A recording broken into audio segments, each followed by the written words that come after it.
Good morning, friends. Do you believe that share market is a den of speculation, den of gambling, a dangerous place to invest? If yes, then you are not alone. Large number of people think like that. It is corroborated by the latest data released by Reserve Bank of India.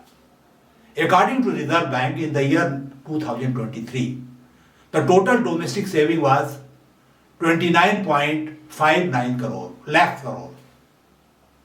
Out of that, 10.27 lakh crore were invested in fixed deposit of banks. That is 35%.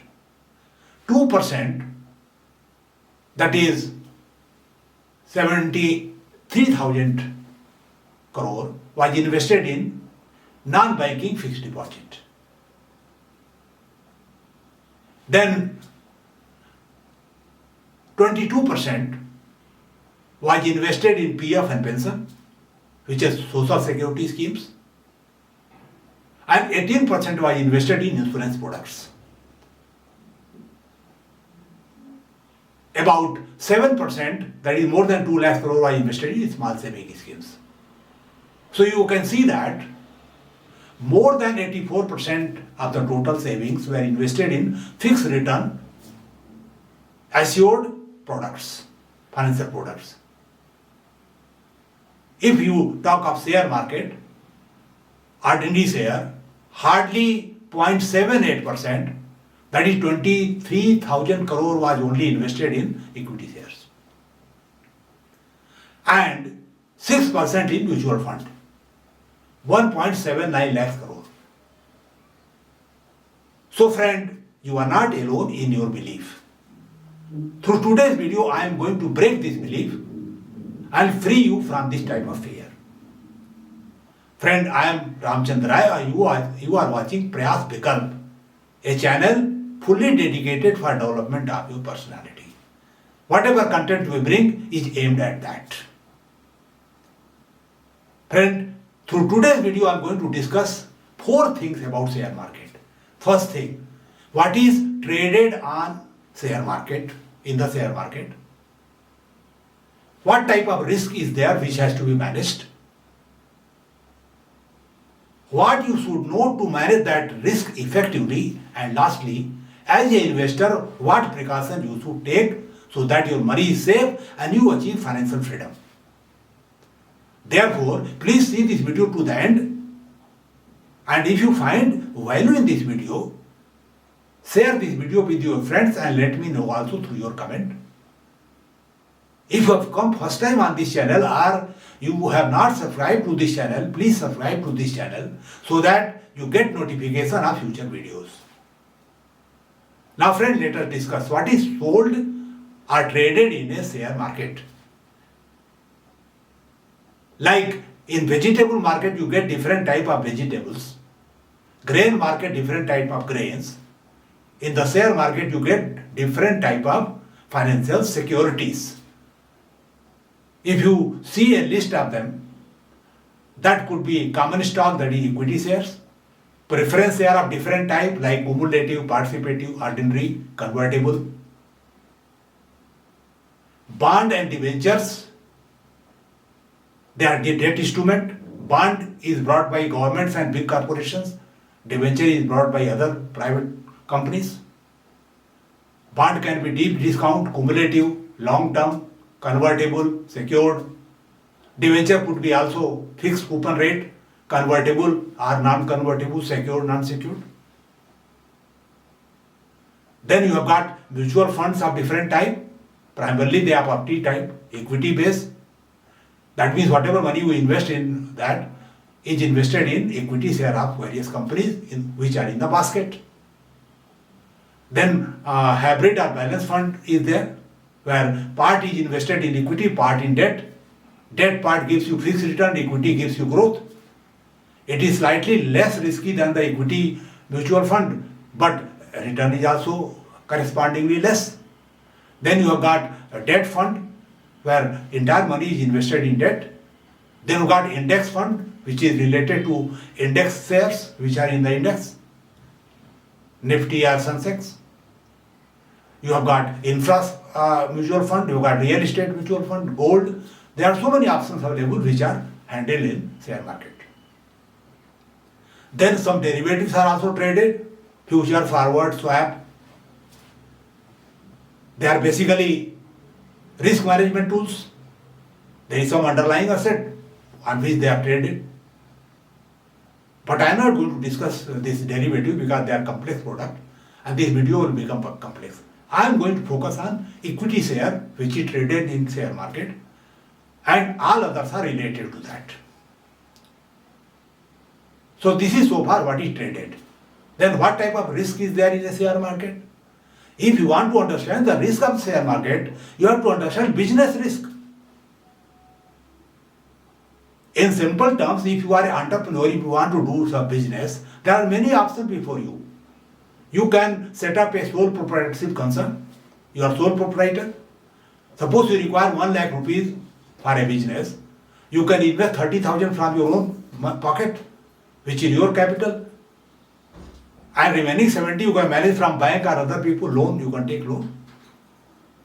Secured or unsecured, whatever. On loan you have to pay interest and you return the principal also. So once you are in profit zone, then you start paying, interest then principal, something like that. And bank give you some moratorium also, initial moratorium in payment of interest and principal. Then suppose you require some more money, you can create a partnership firm with, say, let us say 3-4 friends are there, they become partner. Suppose you require 5 lakhs rupees, you can arrange 1.5 lakhs yourself, 3 together. In predetermined share you can take and give capital. And remaining 3.5 you can again arrange from loan. And in the same fashion you can start paying interest and principal once you are able to do it, after the moratorium period is over. Then you can create a private limited company, maximum 7 people can be there. You can invest some capital from your side, all the 7 in some proportion. You get share accordingly. And remaining you can arrange loan. But if you want to trade your share or debenture or bond in the share market, you have to get listed on some stock exchange, which is a forum for trading. You have to fulfill listing requirement, you can do that. So far risk is concerned, it is related to volatility or fluctuation in your sales, profit, cost patterns. If it is negative fluctuation, then it is risky. If positive, it is good. If a company has got stable sales growth, stable profit growth, stable cost structure, risk is less. But if it is volatile, you can't say what will happen, then it is risky. Its customer base may be risky. If the product and service of a company is well diversified, there is good market, customer loyalty, good branding, good future, strong financial viability, then company is a gold for you. You can invest in its share. And if equity share or common stock of a company is strong financially, then its preference share will be also safe, its bond will be also safe, debenture will be also safe, and mutual fund is also safe if it is part of that. So friend, in the base there is a common stock. Now, to understand management of risk, you must understand certain basic concepts which are related to corporate finance. That is finance of a corporation. First thing is earning per share. How do you calculate that? Suppose company A earns profit of 5 lakhs, profit after tax, and it has issued 1 lakh shares, common stock, and you have purchased 1,000 shares out of that. So you own 1% of the company. You are owner by 1%. So out of this 5 lakhs net profit, if you divide by 1 lakh equity share, per share earning is rupees 5.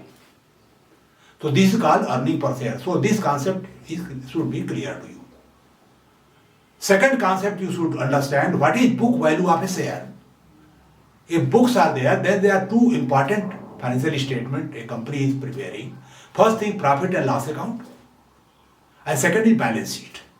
Profit and loss account gives you financial result at the end of the year. Whether you are in profit or you are loss, what is your gross margin, what is your operating margin, what is your net profit after tax. And net profit after tax means you have paid interest, etc., everything. And the interest is tax deductible. And you get benefit of trading on equity. So for balance sheet concern, one side shows asset, another side shows liability. In asset side, you can have land, building, plant and machinery, other assets, current assets. Liability side, you can have owner's liability, that is shareholder's liability, and other liability. If you deduct from asset the liability other than owners, you get net worth. Suppose net worth of a company is 5 lakhs and it has got 1 lakh share. So book value will become 5 lakhs divided by 1 lakh, that is rupees 5. 5 rupees per share is the book value. It means that if the company is liquidated today, that means all assets are sold, cash realized, and all liability discharged other than owners, you are likely to get rupees 5 per share. Now it is not necessary that you should get 5 rupees per share because it is historical value. Maybe whatever machine you have installed, they are obsolete technically, so they will sell as a scrap. So whatever depreciated value are showing in balance sheet will not be realized. You will lose on that. But on the contrary, you have got land which was purchased long back very cheap, now it will sell very high, you will get profit. So whether you will get 5 rupees more or less will depend upon the circumstances. So this is called book value. The third concept is market price. Market price is a price on which the share is traded. Suppose the share is trading at rupees 50. That is the market price. Now the next question, most important question of this video is whether this 50 rupees is reasonable, overpriced, underpriced. So do you buy at 50 or not? For that you should understand another concept that is called intrinsic value of the share. Economic value of the share, that is reasonable price. How do you calculate that? As I told you that if you own company 1% or whatever, you have a share in the profit after tax which company earns every year in future. Now if I consider a horizon of 30 years, whatever profit after tax is there in every year, rather I will say free cash flow which belongs to you after some adjustment, that belongs to you. Now if somehow you can find out the present value of those cash flow streams which you are likely to get in future at today's value, that is the intrinsic value of the share. For doing that you should know two concepts. The first is compounding, second is discounting. I will give a simple example of compounding. Suppose you have invested rupees 100 in a bank deposit at the interest rate of 10%. At the end of first year, you get 10 rupees as interest, so it becomes 110. If you don't withdraw that 10 rupees and reinvest 110, you will get 11 rupees in the second year, at the end of second year, so it becomes 121. If you reinvest 121, you get 12.1 as a interest and it becomes 133.1. So 133.1 is the compounding value of rupees 100 and present value is 100. So if you want to discount, so you have to find out discount factor. In a nutshell, the present value of 133.1 which you get at the end of third year is 100 today. For getting discount factor, at the end of first year, you should divide 100 by 110. You get 0.909. Second year you are getting 121, so you divide 100 by 121, you get 0.826. In this way you go on calculating and get discount factor.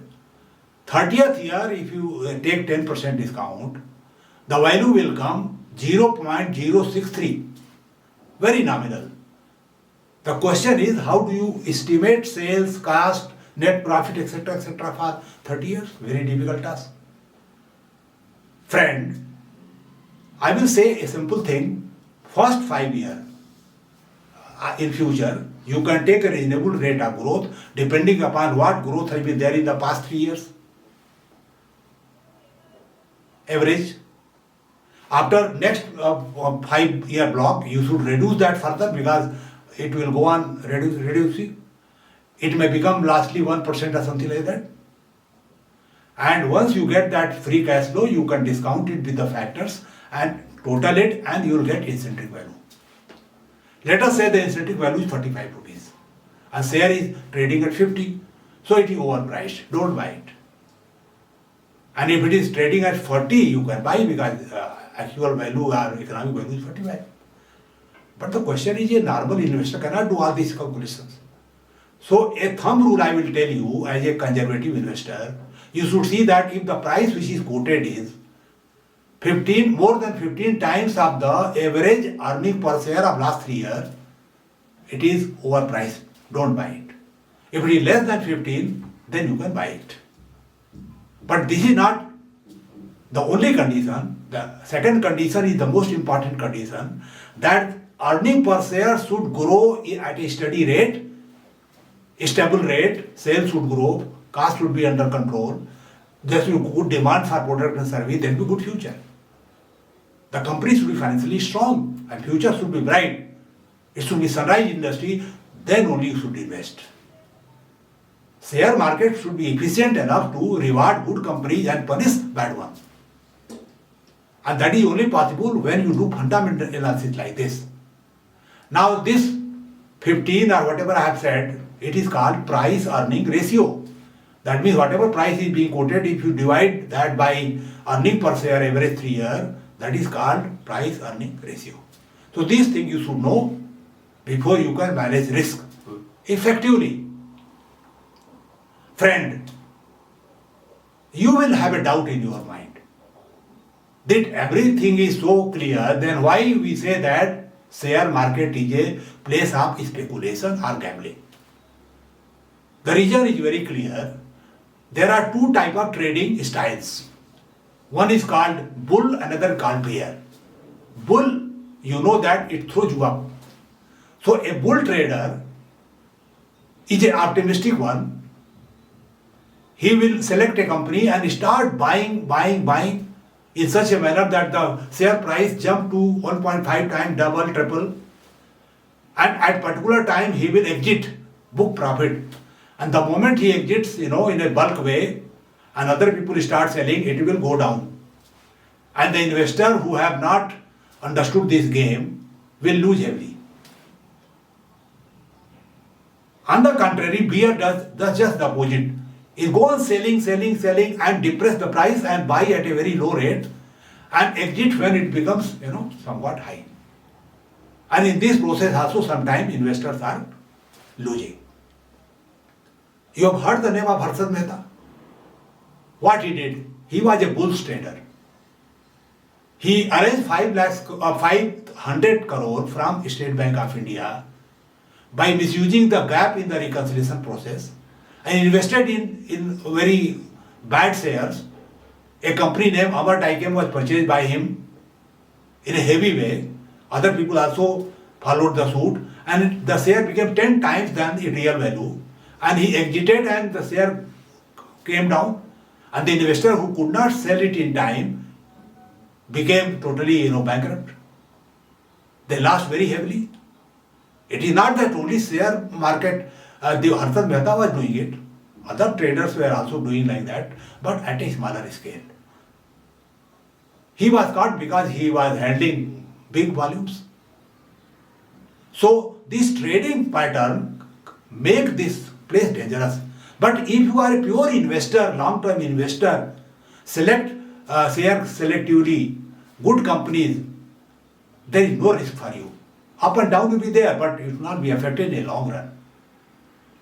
Friend, the last and the most important thing, what precaution you should take as an investor?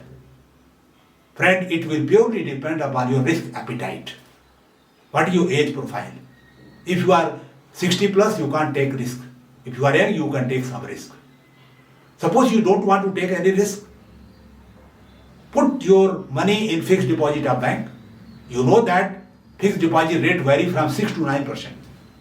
And you know that 5 lakhs is assured by RBI and Government of India, totally secured. Whatever happens, you will get it. So select some bank where interest rate is 9%, 8.5%. Invest 5 lakhs. You will be safe. Even after paying tax, you will save money. If you want to take some more risk, you can go for debt mutual fund. You get slightly more. If you want to take some more risk, go for balance fund. If more risk, go for equity-based mutual fund. Go for index fund. Go for gold. There are so many options to you.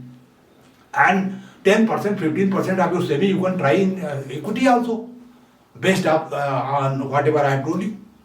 But select a proper advisor who is impartial, intelligent, takes care of your interest.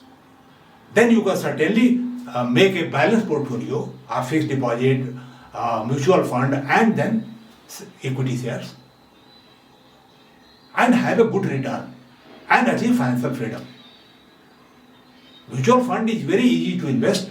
If you don't have much money, 500 rupees SIP you can start. You can buy share of blue company also, which you cannot do otherwise. They are very costly. Risk is diversified. So mutual fund is a very safe mode to begin with, and then you can try equity shares. So in nutshell, I will like to conclude that share market is not a place of gambling. It is not a place of speculation. It is place of speculation for traders. Let them trade and speculate. Why you bother? You should focus on good script, good shares, put money in that, select proper mutual fund. After checking their past performance, they are bad, good, medium, all type of mutual funds are there. Select proper fixed deposits and have a balanced portfolio and achieve financial freedom. Friend, if you like this video, please share this video with your friends and subscribe to our channel. One thing more, always try to see, listen and consider good things, good information, so that you become better day by day, your personality improves day by day, and chances of success also improve. Friend, till I come with the next video, I would like to say goodbye. Please take care of yourself, be happy, be healthy, and keep on improving yourself. Thank you very much for listening this video. I am sure you are going to share it. Thank you again.